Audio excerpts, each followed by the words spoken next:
sketchiest thing ever. I'm out of my depth, big time. If it goes wrong, well, I don't really want to think about that.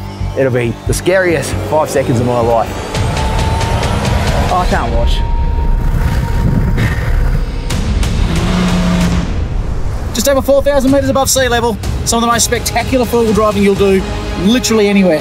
Never been to Colorado, and I've never camped at this altitude. There's so many firsts for me right now. Middle of summer and it's -1. I've got about 2 PSI in the front and 5 in the rear. This is legit terrifying. It just drops down about 500 metres. Stop! We are just about halfway up Mount Everest. Literally on top of the world. We were warned that it was pretty tough. The lift is now moving freely. Things go wrong in a Jeep, you just shake your head. I don't know about you, I've got a bit of sweat on the palms. I'm not even joking, I started to panic a little bit. I want to cry. I'm not entirely sure what we're going to do here because we're 2 vehicles down. Last time you saw us, we were banging and scraping along one of the world's most iconic four-wheel drive tracks, the Rubicon Trail, where things soon got out of hand. Oh, but our US trip is only just beginning. And after conquering the Rubicon, we're unlocking the hubs and pointing the rigs at another classic four-wheel drive destination. We're chasing some of the highest altitude wheeling you can do in the US. And for that, we've got to cover 4 states and 1,500 Ks of blacktop to get to the San Juan Mountains in Colorado.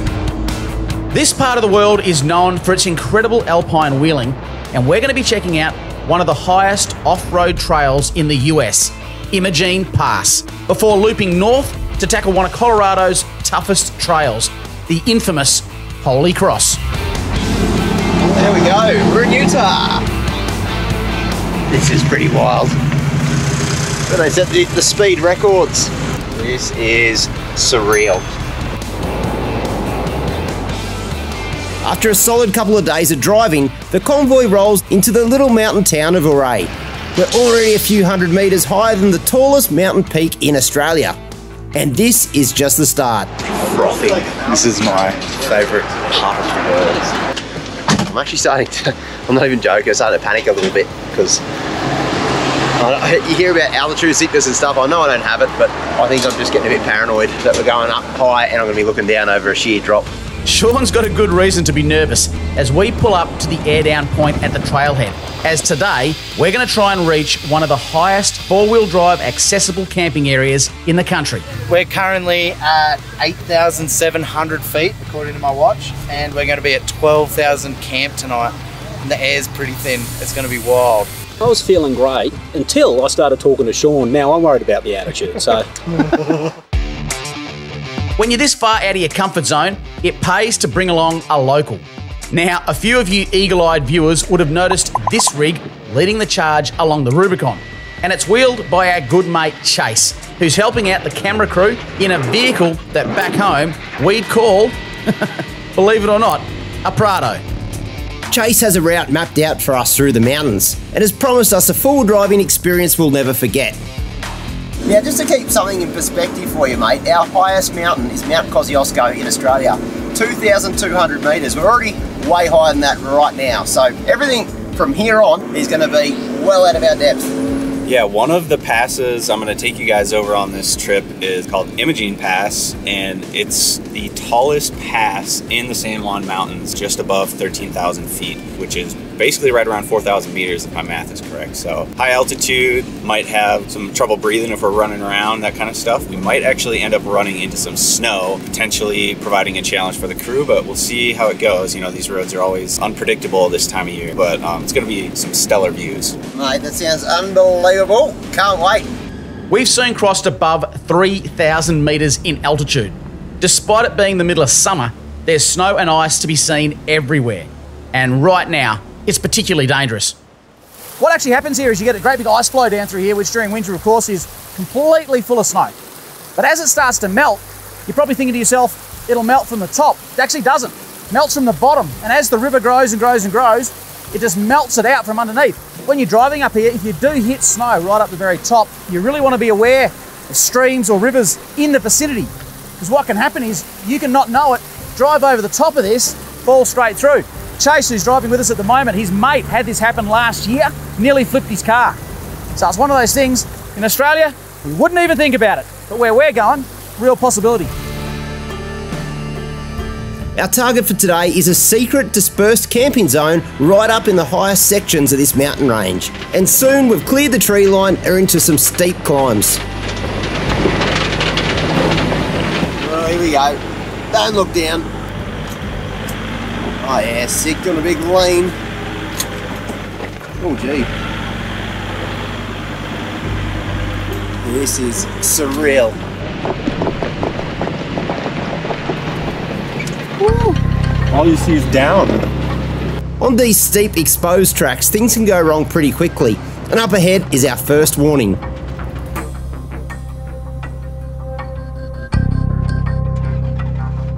Unfortunately, these guys have rolled their buggy, but thankfully no one is hurt.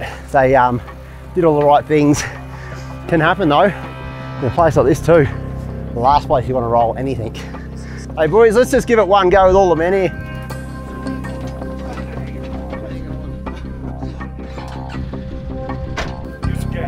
Gas. Get up the hill. There you go. That's pretty crazy.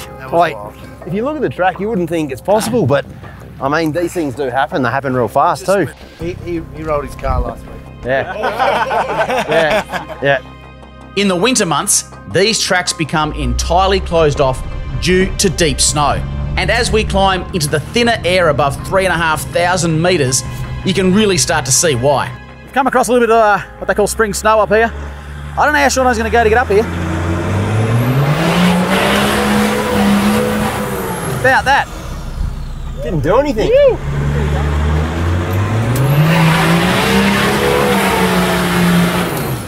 Sick shot, but no go. Not even getting close though. Nah. Well, a couple of us had a go at this and it's just utterly impassable. So we've got another line here, big steep old rocky step we can get up here. A couple of guys have come back down and they've said that there's impassable snow up here, so we'll go and have a look, cross our fingers we might be able to make it through, but if it's like that, no bueno. Just go and give it a go though. Sure enough, up ahead is a huge snowdrift that's fallen right across the track. Time to bring up the shovels, maybe. Gonna jump out and take a look. The track goes horizontally across the steep slope, and with the snow cover, it's now massively off camber, offering zero traction and a long slide downhill if things go wrong. Mate, I don't know much about this stuff. How about you? Not really. I mean, we just have to cross it, this little bit here. Yeah, but I don't know. Can you do It's that? firm on this side. It's very hollow down there, though. There's a big hole. Depends how deep this snow is. Jump up and down on it, Graham. He just slips into a little thing. Whoa! Holy heck. I'm out of my depth, big time. I wouldn't have a clue. Firstly, scared of heights. Yep. Secondly, this white stuff, I thought it was sand. Yeah. It's not. And it's like all icy. Yeah. Now the thing is, it's like a 45-degree slope. You probably can't see it properly on the camera, but it's sloped. And it just goes way down there. And it's on like a slippery slide of ice all the way down. So if you get it wrong, it just starts, I shouldn't say this loud because I'm not first. We want to Chase having a go. But if you start sliding down, It's got to be hectic. toast. Yeah. Oh, it's icy. It's icy wind coming off the top there. All right, well, whoever's first, have a go. So we're gonna air down probably like 5 or 6 PSI in the rear. And what it does, it distributes the load so you don't sink into the snow, right? That's the strategy. We'll see how it goes. Mate, I don't know about this. You know, all I can say, and I'm saying this quietly, thank goodness I'm not going first. You get it wrong, and there's nothing. There's not a tree for about 800 kilometres that way. Dylan said the best way to do this, and he comes from snow country. Smoke it. Yeah, feed it. He actually said, Give it to a bud. give it to a bud. That's what they say locally. Yeah. So I'm going to say the same to Chase. Hey, Chase, you got a copy, mate? Yeah, Sean, how's it going? Feed it, bud. Just give it to a bud. Give it to a bud. I don't want to give it the wrong direction. Oh, I'm nervous. Give it to a bud.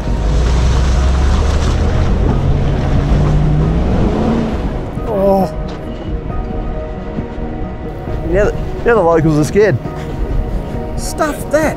Make no mistake, this is one of the more dangerous things you can attempt in a four-wheel drive. Chase is doing the right thing here, taking it slow and feeling out the conditions before committing too hard. That felt pretty good, actually. I'm going to give it a little more speed and maybe stay a little bit more right. Oh, you've got to be kidding me. A little more speed.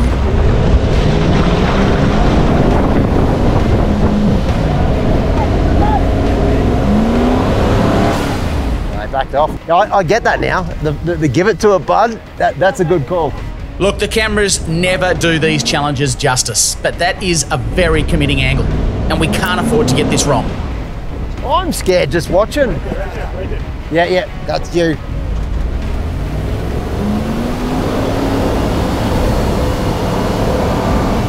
Stop. I reckon we just shovel that out. Look how high this is. Yeah. The snow. That's incredible. Digging out the snow is going to be way safer than trying to roll over it. And soon we've cleared a path to the exit. You got this. Yeah, well played, mate. Well played. That's really cool. That's what 2 PSI in the snow can do. Wow. I'm next. I wouldn't have thought that possible. Wouldn't have thought it possible. Worst thing is, you didn't really build much of a track for us. You just slid all the good snow down the hill, so.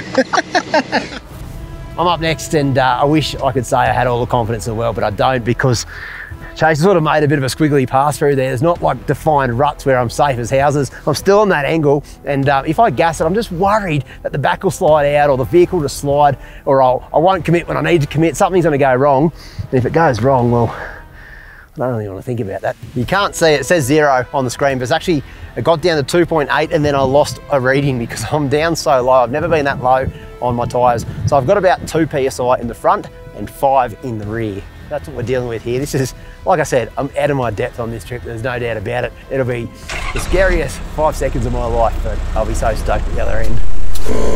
I just want to get through this bit quickly, but I don't want to gas it. But I know I need to. You know what? Chase did it. He drives a Prado. See if we can do this. All right, mate, we are ready for you.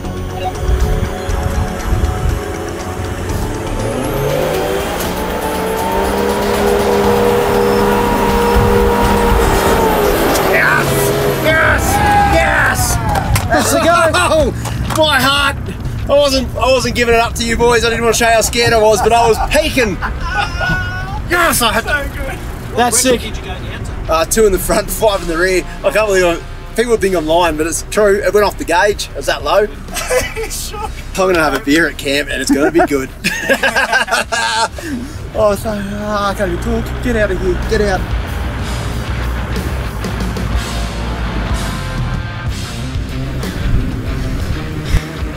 So Graham's up next. I reckon, look, a couple of vehicles have been through. The track is definitely more defined, but he's still going to have to commit and it's going to feel pretty sketchy.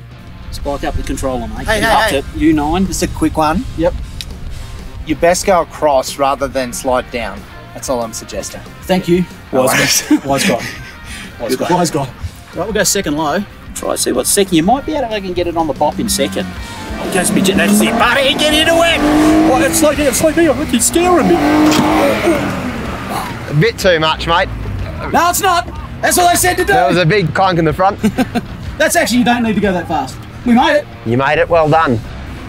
Probably too much there, Pete. It did it so easy. I'm going to go back to E. That's the beauty of a throttle controller. That's why we do all those different selections. You know, 4 modes, 20 settings. Yep. Every car's different.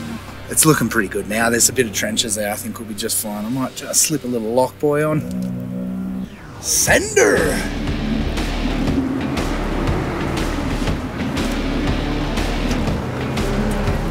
Easy. Not that easy. No, you got to come to me, mate. You're trying to climb up the wall.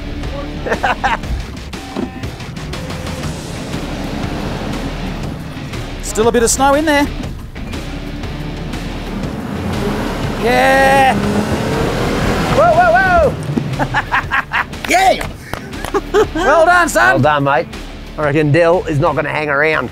He was the one who gave us the hot tip of driving this flat out, and I reckon he's going to live and die by those words.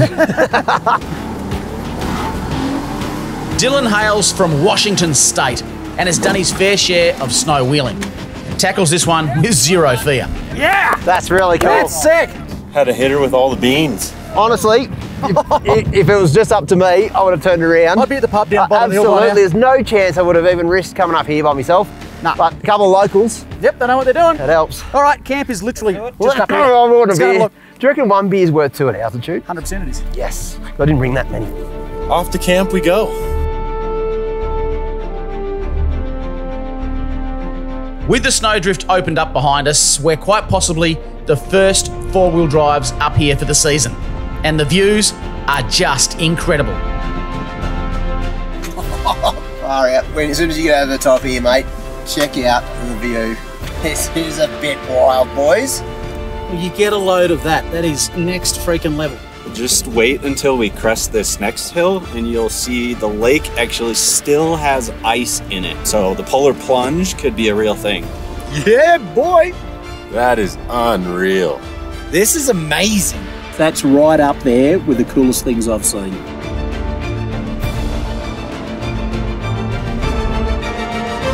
Colorado offers several unique dispersed camping areas like this, which allow you to camp next to the trail with some simple conditions.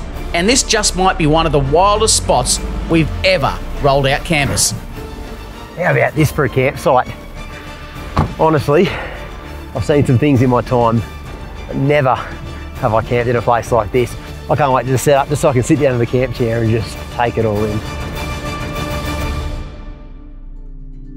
I'm almost gonna 100% guarantee that what you're watching right now, even if it's on one of those gigantic HD TVs that you've got to sit back to see, is not gonna do this place justice.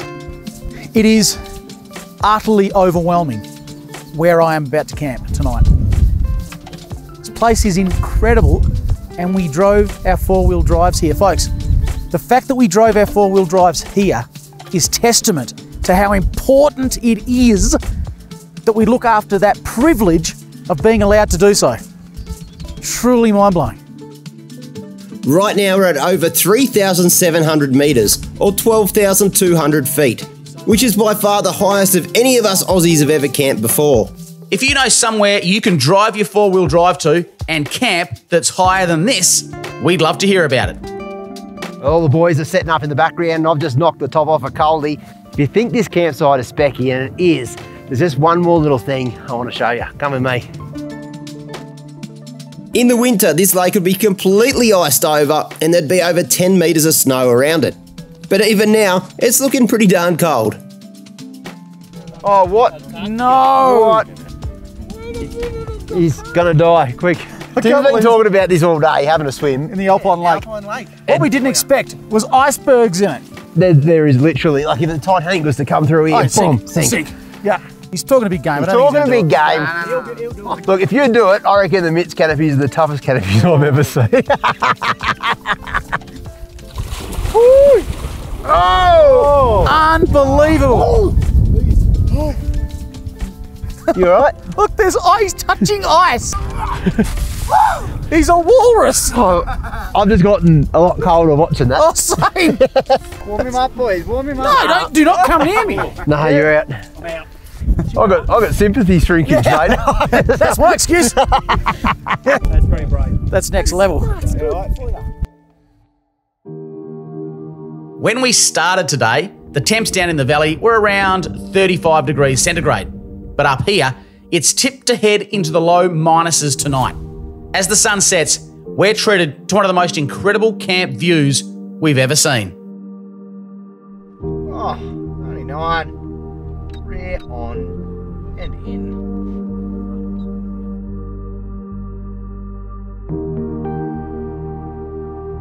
Cooking a meal at a high altitude can present a few challenges, but Dylan's packing a Red Arc lithium setup that's rated to minus 20 degrees, or -4 Fahrenheit, and he's breaking out the induction cooker for a hot meal for the crew.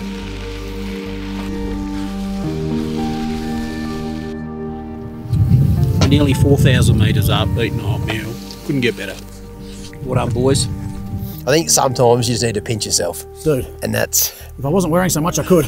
I'll pinch it for you. Oh, this place. Never been to Colorado, and I've never been this high on a mountain before, and I've never camped at this altitude. There's so many firsts for me right now. I'm absolutely loving this, To all mate. you Coloradians out there, I don't know if that's what you call yourselves, but yeah. This place is off tap. This has been a day we will not forget in a long time, but the best is still yet to come. From one of the toughest climbs in the state. Whoa! That's a bad noise. That tie rod's bending in half right now? To a high altitude pass unlike anything we've ever experienced. We are above everything. we're giving you guys the opportunity to save up to 40% site-wide on 4wheeldrive247.com. In case you're wondering what's on our website, you better go and check it out because we stock all the major brands that you know and love. GME, Steady, Runva, Dometic, Bendix, Castrol, there is so many more. Do yourself a favour, jump onto 4wheeldrive247.com right now and save a stack of cash.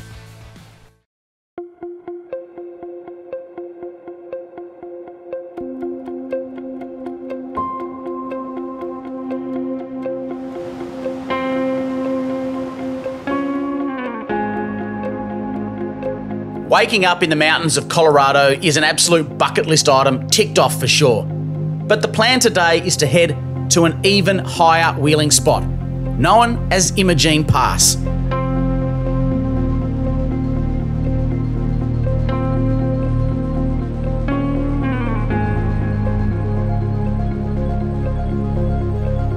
It was cold enough last night for the lake to quite literally ice over. Wow. Look at that. Once again though, Tim is taking the plunge. So scared. This is good for you. And it froze over last night and I committed before I got to see it was frozen over.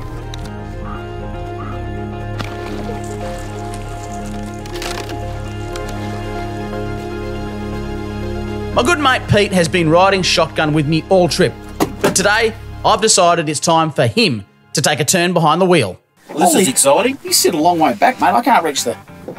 You want me to get your cushions so you can... Hell, actually, I can't see over the top either. Oh, you'll be right. This feels okay.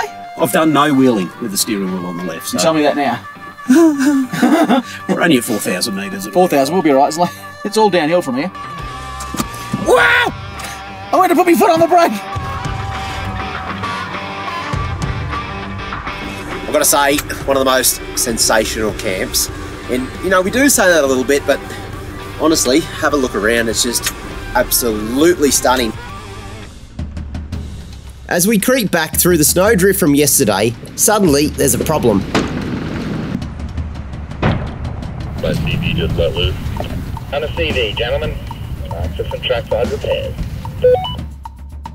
Well, Dill heard a big crack when he was just idling down into something, nothing too crazy, but all the hard tracks have been doing it. Might have put a bit of stress on those CVs. So we just want to go actually diagnose it properly before we start pulling things apart. I'm just going to get him to drive up in four-wheel drive, no lockers on.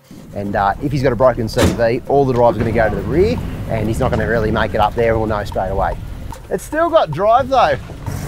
It might be the steering. Yeah, I don't think it's CV or diff actually. I think you might be right, steering. I think the best thing we can do right now is just push on and see how it goes. He's got a stack of spares as well, so if we do find it's a steering component, hopefully we'll be able to fix it. For the descent, Dylan's decided to put the Tacoma back in two-wheel drive, which has stopped the banging noise. But he's not the only vehicle that's showing some problems.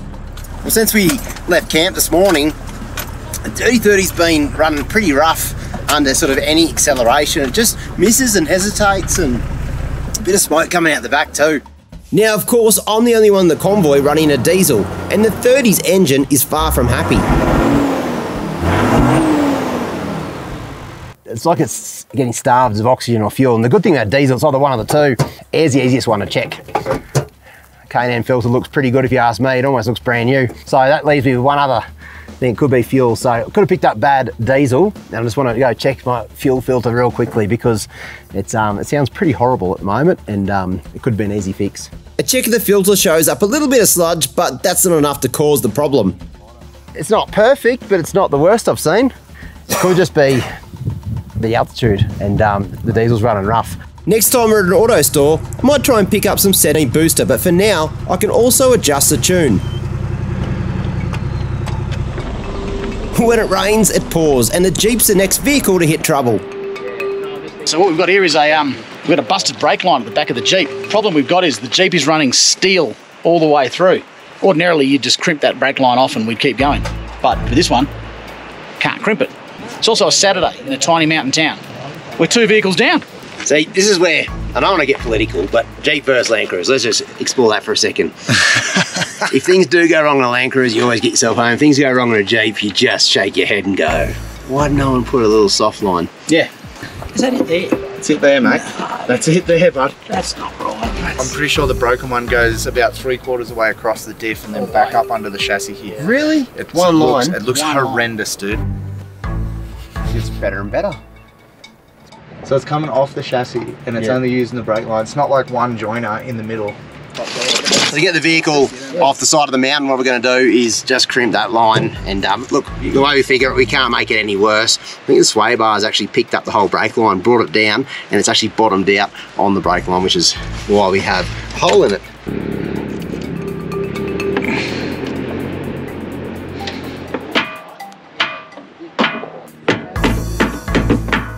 It takes a few goes, but eventually we get a passable seal. Give me a look. Give it a little one.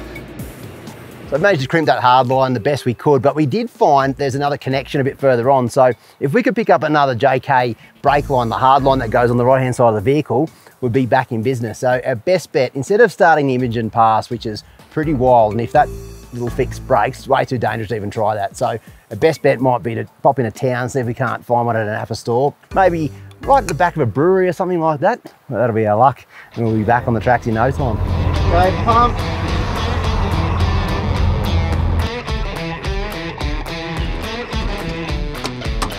Soon, we're back on the track, with just a few hours to find parts before the shops shut for the weekend.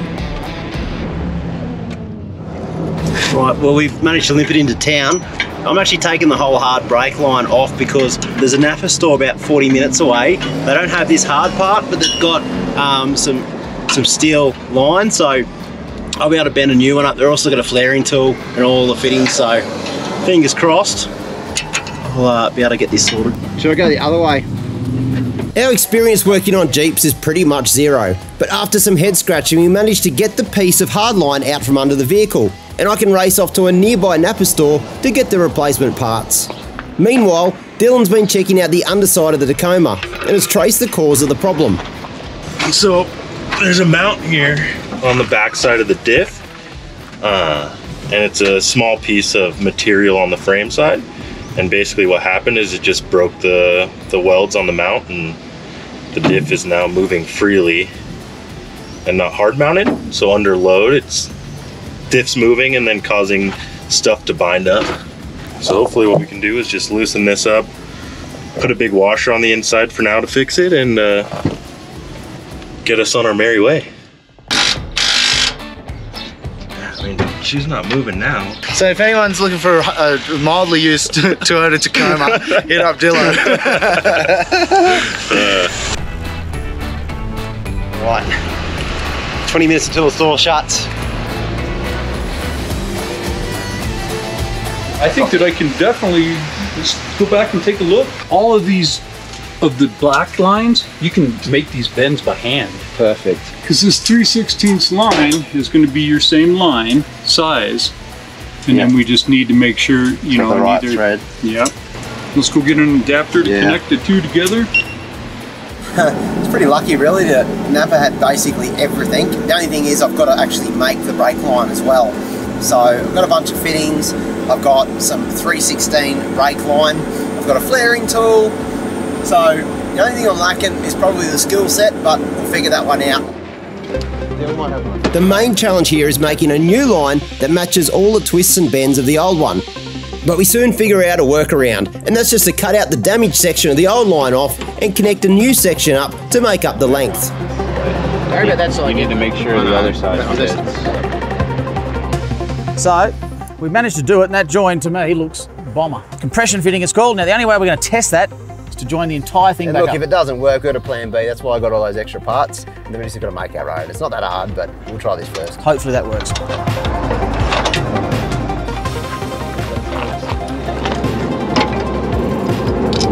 Just give it a few pumps, mate.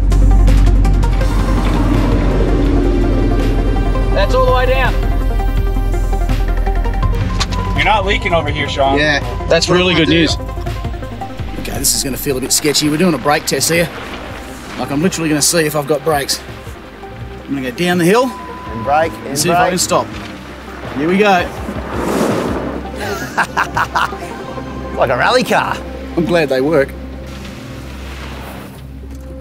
Close that bad boy up. We are done. And we wanted to bleed it again when we get to camp or something, but for now it seems to be working. There's no leaks. That's the one. I was just waiting for that joint to go out the side, but that seems good. We need to go maybe just make sure all those little bends are fine, and we'll get some cable ties in action, and then I think we are good to go. Nuggles.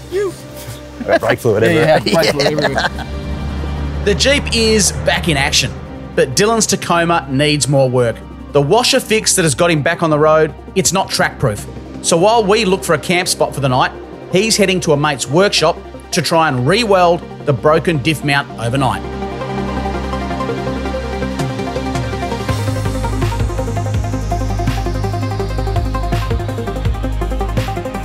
It's been an eventful second day in the mountains, and tonight Chase is stepping up and sorting out dinner for the guys. Things might not be going to plan, but that's what makes adventures like this so memorable. Today's been one of those days you wouldn't read about. Breakages galore. So we've had to have one of those days where we fix things. We've done that. We've now come up to this campsite right here, getting ready for tomorrow where we're going to tackle Imogene Pass. Just down here, I heard campers saying, "Hey bear, hey bear." There's obviously bears down there. That's super cool. Got a campfire going, big old cook up, and tomorrow we are back on track. Colorado. Holy. This place is blowing my mind. I'm going to finish my dinner. I'm going to go to bed. Catch you tomorrow.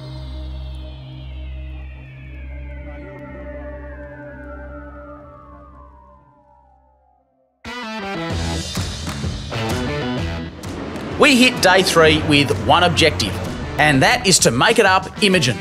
We're of course still missing Dylan, but he's not out of the game yet. Well, here's some good news. We just heard from our mate Dylan. The good thing is he's got that front diff all welded up, and he's also found the parts that he needs. So fingers crossed he'll be able to beat us on the tracks tomorrow. It's pretty remarkable, really.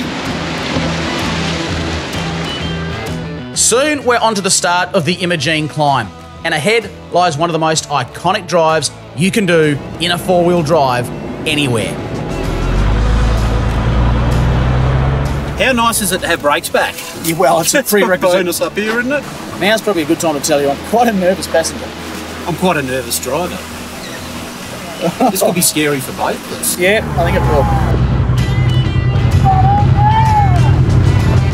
When I'm on the tracks in Australia, I'll always be doing a lot of navigating on my phone. I usually try and keep a bit of a record of where I've been, and it can't be more true when I've been overseas, because I don't know where I am just about any single road I travel on. So it's been really handy having this quad lock here, because I can keep my phone hands-free right here, so I can see what I'm doing, and I can keep two hands on the wheel. And especially places like this, we've got a lot of altitude, and you've got some pretty risky business on the side of the track. You've got to make sure you can concentrate and look exactly where you're going. And the fact that it stays on the windscreen, it's nice and sturdy, it's built for full driving. Our route today is going to take us right over the top of the huge mountain pass and down into Telluride. And of course, that means a lot more sketchy sections of track. Jeepers creepers, Pete. Just look at your side, don't look over my side. I don't know about you, but I've got a bit of sweat on the palms going on at the moment. I know that doesn't sound too good. We should put two hands on the wheel. To make things more fun, the trail is actually a two-way route. And let's just say the locals have a lot more confidence than we do. We've got a couple of issues here. We've got a traffic jam, a lot of white vehicles coming through. We've also got a man here with petrified heights. It's not going any further. You're right on the edge of the road. What is this? You shouldn't be here. We're all a little shook before we've even reached the main ascent, but soon we're on it. A long, exposed run to over 4,000 metres above sea level. I'm guessing this is the start of the scary bit, or otherwise known as the pass. It's a gnarly little climb, boys. Very gnarly. Very excited, a little bit apprehensive, and a fraction scared. I reckon this could be a very memorable four-wheel drive experience. There's nothing like this in Australia. Holy! Shit, steep. Holy! Look at the ice. Oh, there's no room here. Oh, that's freaking me out, Pete. I'm gonna change gears. No, Go for it. Gears, Pete! Look at that view. Just have a go at it. I don't have a go at it. You can have a go at it though. I'm gonna look right here. Oh, that is terrifying. just have a look at this, folks. This is what I can see out my window. Ready? Let me see. Ah! Why are they all stopped up there? I think they get pictures up there.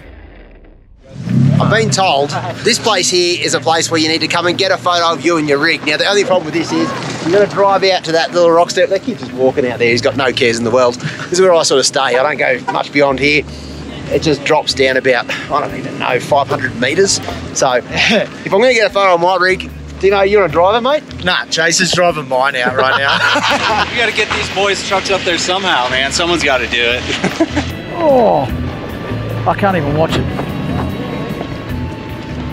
Oh, I can't, mate. I'm nervous. I'm glad I'm not the only one.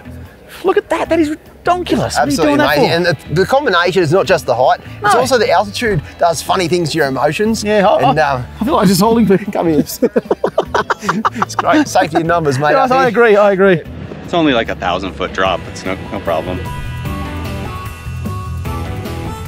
We're all feeling pretty nervous at these heights, but for Sean, this is extra stressful. He's one of the toughest blokes I know and has been in some wild situations. But heights are his absolute kryptonite. It's not good for my health. I'm having palpitations. Don't film this. This is embarrassing. This is very embarrassing. Still counts if someone drives your car. Oh, I can't watch. Honest to God. It's the sketchiest thing ever. I can't do this. How's he looking? Take your tongue out, it helps. Come on, you got this. Oh. You got it, bro. Come on. You got it, buddy. Just don't kook it. Straight ahead, mate. Just straight. You'll be fine. Look out your window. I can't do it. I can't do it. I want to cry. I want to cry. I want to cry. I've never done this, but the altitude's got me. It is terrifying. Don't look out the window. Keep it coming. Keep it coming. You're up. You're up. Come to me a bit. This is the hole he's dealing with. That's the hole you're dealing with. Righto, your back's about to come up. All right, you got to crawl up on your back. It's going to feel a whole lot better in a second. Keep going. Keep going. Keep going. Keep going. Keep going. Keep going. That'll do. Ooh, Macaroon Park. Get out and get a photo. You guys. All jokes aside, it's great to see a mate push through their fear. And Sean's done just that, getting a photo that I reckon will be on his wall for life. Poser Rock is just a pit stop on the way up the climb. Soon we've climbed way above it into ice that's deeper than your average 4B. Oh. I need this to cool down. I'm sweating bullets. I don't know if I can get up this one, Gary. Oh no, I got it. I got it. I got it. Yes, I got it. Oh, I've never held on to something so strong in my life.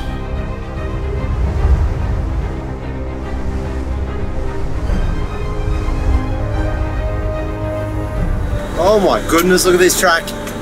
Check it out. I can't believe you can drive a four-wheel drive here. Imogene Pass. Breathtakingly beautiful. Out of this world. If you're ever this way, and I know it's a big ask, you've got to get to Colorado and check this out. To be able to drive your four-wheel drive up something like this, unbelievable.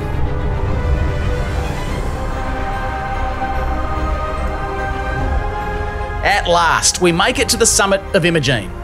13,114 feet, half a world away from home, and a moment we're never, ever gonna forget. Oh my goodness. What is this? Literally on top of the world up here. Wow, wow! We are above everything. How good's this? If you've ever had a destination you dreamed of making it to, trust me, you can do it. And for a little four-wheel drive channel all the way from the other side of the world, it's a moment we've dreamed of for years. Just over 4,000 metres above sea level. To put that into perspective, we are just about halfway up Mount Everest. We've driven our four-wheel drives up here. You've driven the Dirty 30 all the way from the Dirty 30 that's been in my shed many, many times, Yep. and here it is on one of the highest. It's mountain crazy, pass. mate. It is crazy. It's crazy. I still trying to get it through that little logger of mine. Dare to bloody dream, I say. But I tell you what, I'm not breathing real good. So I reckon we head on down here, which is a big old lot of switchbacks all the way down to the valley. Yep. But let's try and get into camp, get down off this altitude, and I'm gonna have to worry about an eye popping out or something else popping out because this altitude's doing weird things to me. I know. Look at this stuff. Put it there, mate. Cheers, brother. It's been amazing. What it's a been day. amazing. Right, come on, boy. Whoa! Whoa! Goodness sake, we're still having energy. Yes. I'm using the hard snowballs. The descent down the other side of Imogene is a whole other adventure in itself, with steep drops. My driver is driving with what? There's the freaking edge there. Driving with one hand, eating pistachios. Mining history and jaw-dropping views. But we've one big Colorado item to tick off, and for that, we got to make a mile.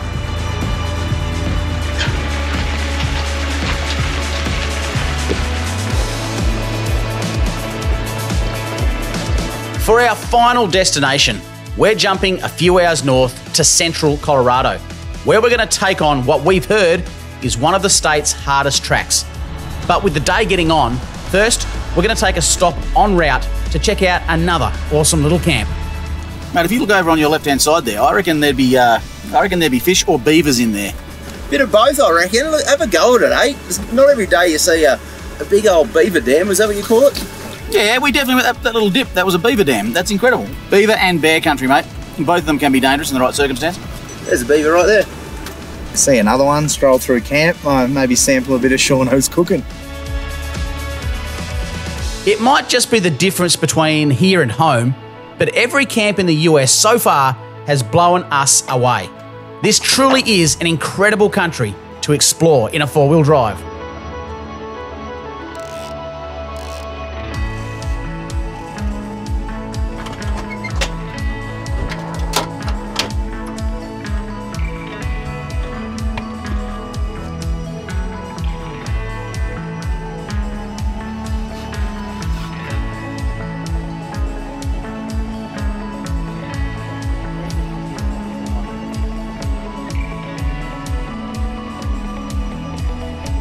We've been absolutely spoiled this trip with views, wildlife and insane tracks. And there's only one way to raise the stakes, and that is a Chef Whale special. I might be a long way from home, but I never leave anywhere without a fishing rod normally. So, camp beside the lake. In fact, I've got a bit of a mission to catch a fish overseas, but more importantly, the meal I plan to cook up for the guys involves fish, of course. First cast in international waters.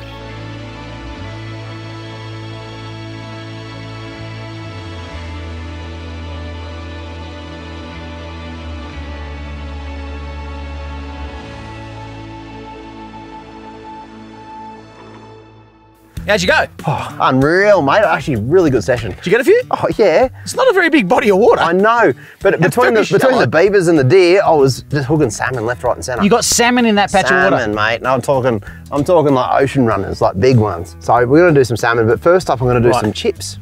Chips for salmon? So fish and chips, but sort of, I guess, the Colorado way, if you get my drift. We're going to call in our chip expert, Timbo. There you are, there you are. Mate, we're talking your language. Why do you know how to cook chips? I worked in a fish and chip shop when I was growing up. There you go, there you go. Before we get in the deep fry section, should we boil these little bad boys? Yeah, you want to soften them up. Can we do wedges? You want to go thin so you can boil them quicker, because you don't want to waste Exactly, gas. exactly right. And so we'll get those in the boil. Chuck those on. They look good. They look really good. Yeah, get those I sort of went for. I like that. About that. Some of them are better than others. That's a cracker. I'd say that's average, mate. Personally, you'd want to get him on your plate, wouldn't you? Well, I want to get the fish out. I'm going to start preparing that. And so you got a filleting knife? I've already filled them, bro. Ready to go. I'm like literally ready to serve. Okay, we'll bring them out. I'm efficient, mate. Jump in the Dometic. I've already put them in the fridge as well to keep them cool. Iced them down? Yeah. Sweet, bring them out. Holy heck. Holy heck. Where's the mate. salmon? Oh, There it Steve, is. what is that? Oh, I need that. All right, So I've got a bunch of ingredients. There's some Atlantic. It even says fresh You've packaged all that up really well. I know. I take my processing quite serious. Have you changed your name to Trader Joe? Yeah, that's right. Now, this is the stuff the bears like. Go and get rid of that now. Yeah. You might think we're joking about bears tonight. On the drive in, we probably saw no less than about 3 or 4 signs saying be careful of bears. Now, we've actually seen 2 bears already on this trip and we haven't even been looking. It's usually about this time of day, actually. Yeah, I got you rid get of bears in. Yep. You got rid of it? Yep. Bear safety. Don't go to bed with your hands like this. No, I would wash that. Because every I bear can't believe we're cooking salmon in bear country. I know, mate. You got to be careful. You do have to be careful. And you also have to show your dominance. Why? 100%. Eating salmon in front of them. Yeah. If one walks up to me, I'm just going to go, hey, you want some of this? You can't have it. You can't have it. Go more dill. I like more dill. You reckon? Yeah, I love dill. I'm not saying everyone else does, but I like dill. Well, he's going to join us tomorrow night, mate, so you can... He actually is. He actually is. You can tell him face to face if you want. So, in case you're wondering exactly what's going down here, we've got the salmon just on a little bit of olive oil, and then we're giving it some salt, we're giving it some parsley, we've got some capers, we've got some dill, we've got some butter, we've got some garlic. I reckon on the coals, with a bit of smoke going through that, it's going to be one of the best tasting bits of salmon you've ever had in your life. Yep. I know, that Even is... without cooking it, that just smells looking fine. at that Yeah, it looks good, looks really good. It's going to look better soon. But our cameramen are not that good, but let's see if they can get that. If they can capture that, have a go at that. That does look actually, Yeah, it's like something out of a magazine, mate. If only you could see our cameraman right now. He's not happy with they're you, giving mate. hand signals. Sign language, they call it. Now, the potatoes are probably at that point where you're going to take them off the boil right now. Drain that. I'm going to come around you. Just, see? It's like poetry in motion. Oh, that's warm. It's like with the noise and that warmness around my toes, it feels like... All right, we'll get him up right. That's good, perfect. That's, yeah, it's a 2-player game, this one. Now, I'm gonna call the big guns in, Timbo, if you could jump in, mate. This looks spectacular. It's gonna be really Did cool. Graham have any part in this? He did, he helped big time. He helped drink my beers and all sorts of jazz. So how do we know when the oil's hot enough? Usually a little bit of water and you just flick it in. Okay, we can do that. What about a tiny bit of beer? The old jet boil's got a bit on. It does. And you can regulate the heat really easy. Yeah. Right, oh yeah. Ooh, it's hot in there. All right, Chase, tongs. some tongs, mate. Yeah, we got some options for you. One, the world's smallest tong. Well, he's not doing anything hot. Give them to him. Yeah, you can get I'm doing veggies, we mate. got the donkey tongs. Right? There we go. That's actually brilliant. That'd work well for Graham, actually. He's They are perfect. Yes. That's actually... Here, let me help you. Ah, jeez. The world knows now. But you know what? Here's the thing. Not everyone can use those. Everyone can use these. No. It's not about the size of your tongs, it's the V8 behind it. It really is. It really is.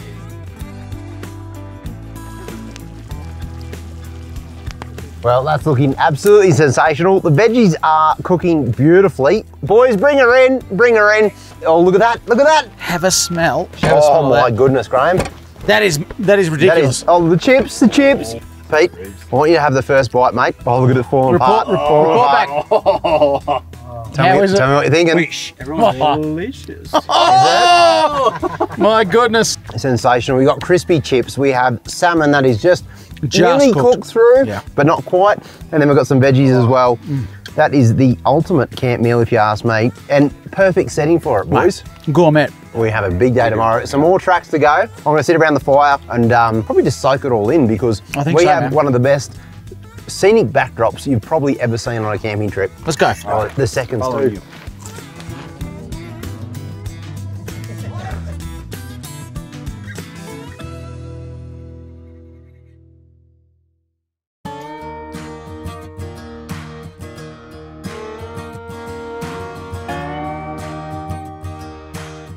Bit of a funny story about last night. We just finished the cooking. We're just all sort of sitting around the fire. Some of us were getting into bed and we could hear a huge commotion going down the hill. And there was screaming, there was lots of banging noises.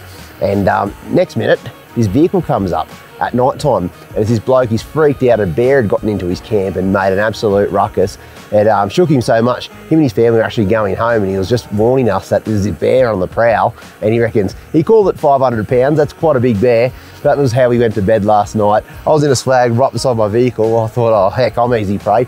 But turns out the bear, I think, stayed down that way, thankfully. But what a story, eh? You know, something that's really surprised me about, actually a lot has surprised me about America, but the Americans' response to your canopy. They don't do trays and canopies over here. Nah, not at all. It's crazy. It's like you got a flatbed for maybe like ranching guys. That's it. They don't use them at all, folks, and that's a surprise the heck out of me, because as you know, in Australia, it's second nature, and for me, I just find it's the ultimate touring solution is to have a canopy on the back, because of course you can lock it away like you've said. It's modular, so you can put things anywhere you want it on either side, because of course we're not in Australia now. I guess the other thing is it comes with a flatbed underneath, so you can lift it off, take the box off the back, and then have a flatbed. People take over here, they take everything with them. Yeah. Literally barbecues, the kitchen sink, the whole lot. And the good thing is, like you see a lot of the guys, they're living out of wagons, some really cool looking wagon setups, but they've just got so much more space. Yep. What's going on in America? We got mitts over here? Mate, so we've got a distribution network we've built. We've got over 17 stores distributing our product across the country. This is not quite across every state yet. 52, yeah. 52, but we're on the eastern seaboard, in the middle, and down the west. So. Perfect. What about American cars? Yes, that's the big question. Yeah, no, so we're doing them for all the makes and models in the US. So everything through from your big Ford F350s all the way down to Tacomas and Jeep Gladiators. So it's just plug and play. This is the same one that's on your D-Max. Yeah, mate, we know all about them. I've got them on the D-Max, I've got one on the Y62. Hard pressed to go back, to be honest with you. Nah. And I think Americans are going to take to it like a duck to water. Yeah, absolutely. Speaking of which, man, you have your breakfast. Thank you. We've got a big day. Colorado has definitely ticked all the touring boxes so far, but with time for one more, no more, we're lining up a track that Chase reckons is going to be as hard as any we've seen in the US so far. Oh goodness, I've got Pete's legs here. This morning we're off to Holy Cross Track, or Trail, like they call it over here. But the good news is, we actually heard from our mate Dylan. Now, Dylan had some major repairs to do. He's been burning the midnight oil. He's actually going to join us at the start of the track. Well, that's the plan anyway. But we should have an awesome day of wheeling today, and if these views are anything to go by, we'll have a red hot day. Today's trail is an up and back climb to the ruins of Holy Cross City, an old mining community that operated for a few brief years in the early 1880s. And at the trailhead, a familiar face is waiting for us. Dill! Hey! Good to see you, mate. Good to see you. Dylan's moved hell and high water to make it back to us in less than 48 hours, with repairs, rebuilds, and even a run back to Salt Lake City in Utah to pick up parts. Today's track is going to be one hell of a test for all the rigs, and just like on the Rubicon, it's a pristine example of what happens when a four-wheel drive community takes responsibility for managing and maintaining a track.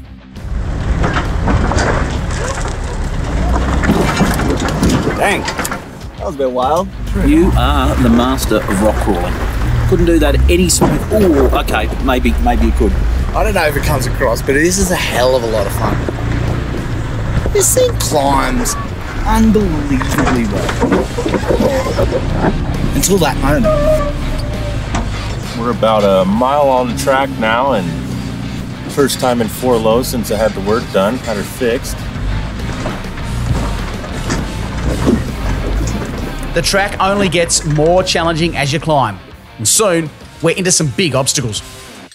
All right, the old Holy Cross Trail in Colorado. We've just sort of got to a point here, there's a sign down there that says, from here on in it goes from moderate to difficult. Expect damage and breakages. Fingers crossed that's not going to happen to us, but you can see it's really stepped it up a notch with this bad boy.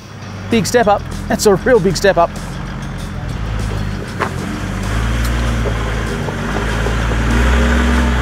The problem with this rock step is that it requires you to put your rig into a very off-cambered position and then commit to a bump up, which I can tell you is not feeling great.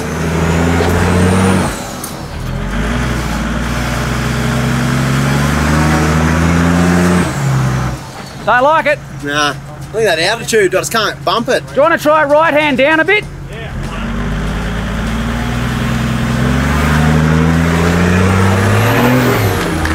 Yeah! Keep going, keep going, keep going. That's pretty wild.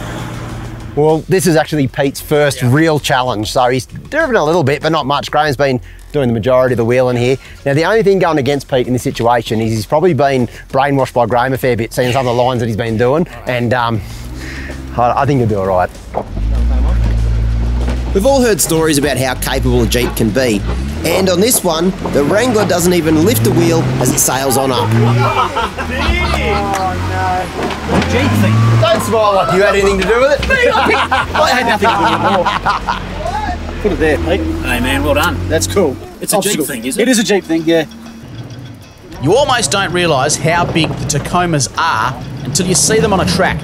And Tim is going to have a real challenge here.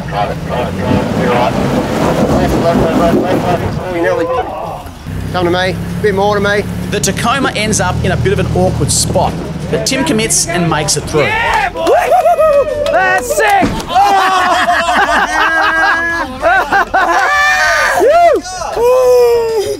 That was cool. That's very cool. Forwards is good. There you go. Oh, Dylan's up next. Nice and smooth. Easy, easy. What do you mean? Very good, mate. Talking about 38-inch tyres. I was stressing. I was sitting there waiting for him to put the camera. I was just, oh man. That was well done. It turns out that was just a taster of what's ahead. And after a bit more climbing, we're up and on a very hectic rock garden. Super technical, this one. You just gotta, so many rocks, you gotta steer your way around it. And this is gonna be this pinch is gonna be quite hard. Getting the right spot for it's gonna be hard. So you don't do damage on that rock. On that rock there, yeah. Good steering. For those playing along at home, Chase is running 37s on the Lexus, but with a full touring setup and a lot of camera gear, the big rig is also carrying a heck of a lot of weight. Had to get some traction here, there you go. Yeah, that's a great line. Climb a little bit. That's it. That's a great line. Great line. That was perfect. Oh, bit of driver. Little bit of driver. Little bit of bump. Easy. Well done. Super easy. That was the perfect line. If we can all do that line, that won't even be a thing. Back in his car, he dropped that. Lost his hat. Yeah! Good drive, man. Good drive. Thank you, buddy. Whoop! Now, what we're not talking about here, folks, that bad boy's a Prado. You know, one of those things you take the kids to school in. Very comfortable, very capable. Don't reckon there'd be too many stock standard Prados that have come up here before, because that's a bit of a Frankenstein, let's be fair. This is very technical. You want to get your tyres in the right spot, of course, here, and there's quite a pinch. It's going to be very committing. Probably feel pretty ugly as well. There are other 30s out there, but this is the dirtiest of all of the 30s.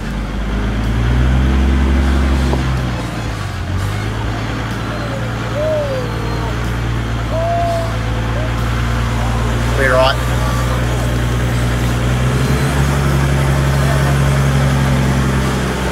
After my trip to Napa, I've been running a bit of additive in the tank, and while it's made some improvement on the 30, it's still not loving the high altitude. Everything seems to be working though, until this happens. Whoa! That's a bad noise. That's a broken thing. That's a hub. I thought I was going to make that. I think I'm up anyway.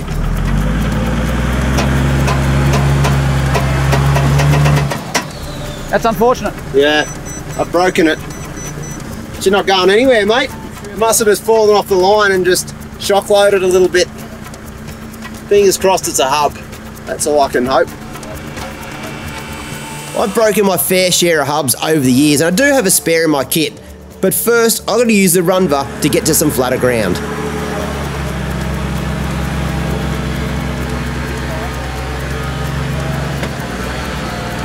All right. Go get some tools out, I guess. Bit of a shame, really, but I suppose I've done a couple of hard tracks now in the States, and something that's bound to give up eventually. Thank goodness, just a hub, fingers crossed. My plan is to give you all the motivation you need to get to the top of this. What are you putting on? E1 still? E1. So just least dead you can make it dead. Our low slung belly is going to be our problem here.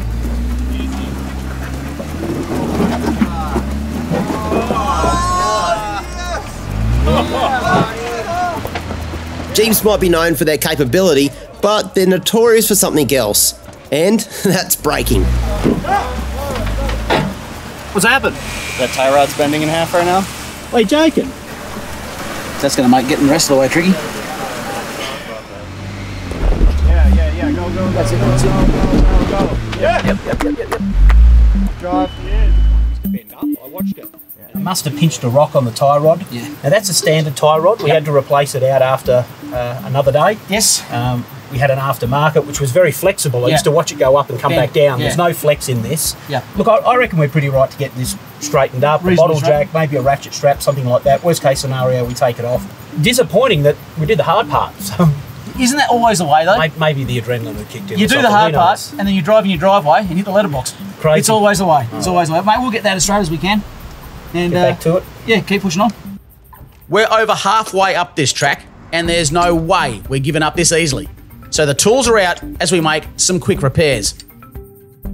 Oh, yep. Engagement gear. Well, that's pretty lucky. It was just the engagement gear, so I just took the top off a new hub and put it straight back on. Didn't even have to take the tyre off, which is a bonus. Sometimes you completely smash them and even crack the housings, but I got pretty lucky that time. So fingers crossed, that's all it is. Right, done. What I'm going to try and do here is bend this back into some sort of semblance of straight. We're not going to get it straight, but if we can get it sort of semi-straight, we'll be doing well. Bend is right here, so I've just put a jack underneath it. We might be going a bit crooked on the old steering for a bit, mate, but that's all right. What I put this down to is just lack of preparation. When you have to fix your car on the tracks, it's just usually a lack of maintenance, preparation, and just careless driving. What were you just doing then? Me, I was just tuning it. Right. High horsepower machine. Sometimes you just got to spin a few spanners to get some more power out of it. I'm hearing you. How's your hub? Oh, new? Yeah.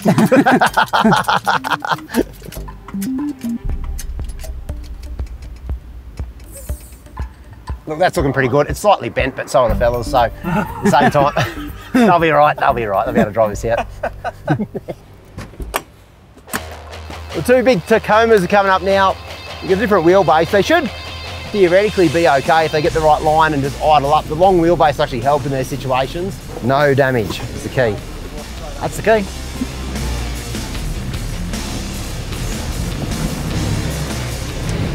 That's good. Whoa! That's yeah, you got it, you got it. Keep it coming. As soon as that back, if the back climbs, back. Oh, that's what I did. Ow! Nah. That's what I did. So I broke everything. Warning's not gonna like it. General, yeah. What was that I just hit? It's just that tree. Just can't quite get the right line, and because it's sort of on a bit of a weird angle now, the canopy and the awning's right into the bank. So you can't really turn his tyres. It's not looking great.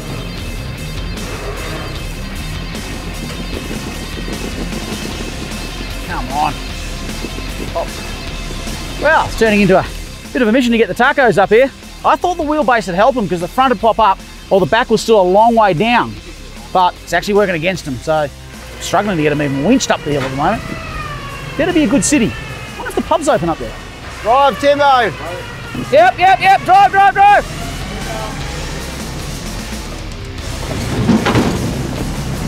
Beautiful, mate. Beautiful. Well played, mate. Well done. Thank you very much. Tie rods are on their way out. Hopefully they hold in for this. No, he's got this. He's got this. He's doing it with authority. Yep. Same position. Just pivoted off. You might still do it. Well, we might have this. It'll do it. Give that a good go. Yeah. Not too hard, but give it a go. Yep. Oh. A little bit of right. I know. I don't want to blow a CV. It's gonna go bang. Ooh, I don't like it. Steer up. Well done, mate. Good drive. Well played. Well played. Oh, man. Wants it. 38. Wants it. 38. Woo. 38-inch tyres. 38s. That's what it's all about. I'm putting 38s on the D-Max. Yeah. I'm putting 38s on everything now. Yep. On my push bike. Everything. Big tires save your life. Makes you look good at driving. It's getting late in the day as we reach the final sections of the climb. But just when we thought we might have this one licked, it turns out there's another major challenge between us and the finish. First, you got to negotiate this long boulder field of a creek and then a huge rock garden to make it out the other side. And it's at this point Sean's last repair comes back to bite him.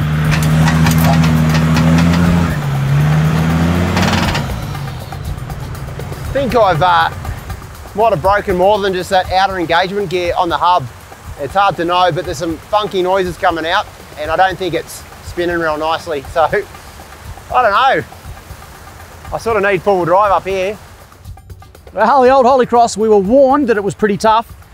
The problem we've got is there's just so many big boulders, it's super slow going. We're running out of daylight, we've got a fair bit to go yet. Big one. It's turned into one of those tracks, but hopefully, fingers crossed, it doesn't get dark here till about 8:30, 8:45. Hopefully we can get up there and see it in daylight. Fingers crossed. So we'll see how this goes, see how long it takes us to get through this. Head torches if we've got to. We've got to try and get up there.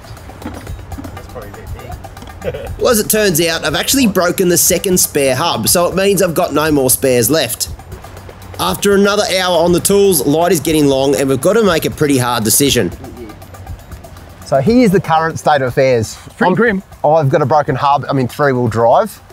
You have a, you got a bent steering arm, that's right. And obviously we've straightened it a little bit, but they're really weak. As soon as you get on some big rocks, they'll bend. Both Tacomas are actually sporting some stuff as well. Timo's got no brakes. He's got the rear brakes is not working too well. No. And of course Dylan has a bit of movement in the front end. I think it's tie rods, I think. It's all gone. So basically every vehicle's sporting a few bruises, and it'd probably be a bit silly to try and winch up there and go for it. And here's where we're at. The abandoned city that we want to see is literally just around the corner, but to get there, it's like tough truck up here. It is super gnarly, and we're here in the States for another couple of weeks. Still got Moab, we've still got a couple of big nights in Vegas, like all the big things to go. So what I'm thinking, parking the cars up, we'll walk up, check it out for ourselves, and the fact is we're not allowed to camp on this track. Can't camp on the track. So before dark, we have to get still off this mountain. We've got 3 hours. We've got an hour to get up there, check it out, see it. 2 hours to get out of here. I like your style, let's go. Right. How's your fitness? Good, mate, let's go. You know a track has really spanked you when you have to literally finish it on foot. But you know what? We are just so stoked to have been able to experience Colorado. And at least 3,500 metres above sea level, we come across the ruins of the old Holy Cross City. We thought the Rubicon was spectacular, but Colorado has really cranked things up a notch. And I reckon one day we'll be back. Mate, I've got a bold statement to make. What's that? Colorado has been my favourite state so far in America. And I can see why, mate. Colorado has had everything. I mean, it has taken me out of my comfort zone quite personally. Some of the biggest hills you'll ever drive in a four-wheel drive, and some of the most spectacular scenery that you'll ever see as well. Imogene Pass. Oh, man. I'll never forget that. That was certainly won't. Absolute life highlight. Unfortunately, for Pete and myself, this is the end of the road for us. Look, it's a shame we won't be able to get the old discount for the old pensioners on the they've been very rude to us, haven't they? It's a shame. The good news is Jocko's coming, and we're going to go down to Moab and have a real red-hot go down there. Yeah, so you guys are going to have an absolute There is so much really cool US content coming up. In fact, don't just take my word for it. Check this out. See you, America. Hey, there he is. We're in Moab, and I'm in a Jeep. I can't believe we're here. We're finally doing it, mate. Far out! Far out! That gets a wind up ya! That is insane. You know what roller coasters don't go to Moab? I just had so much traction then. Woo-hoo! I'm so I don't know where to go. That's it's scary.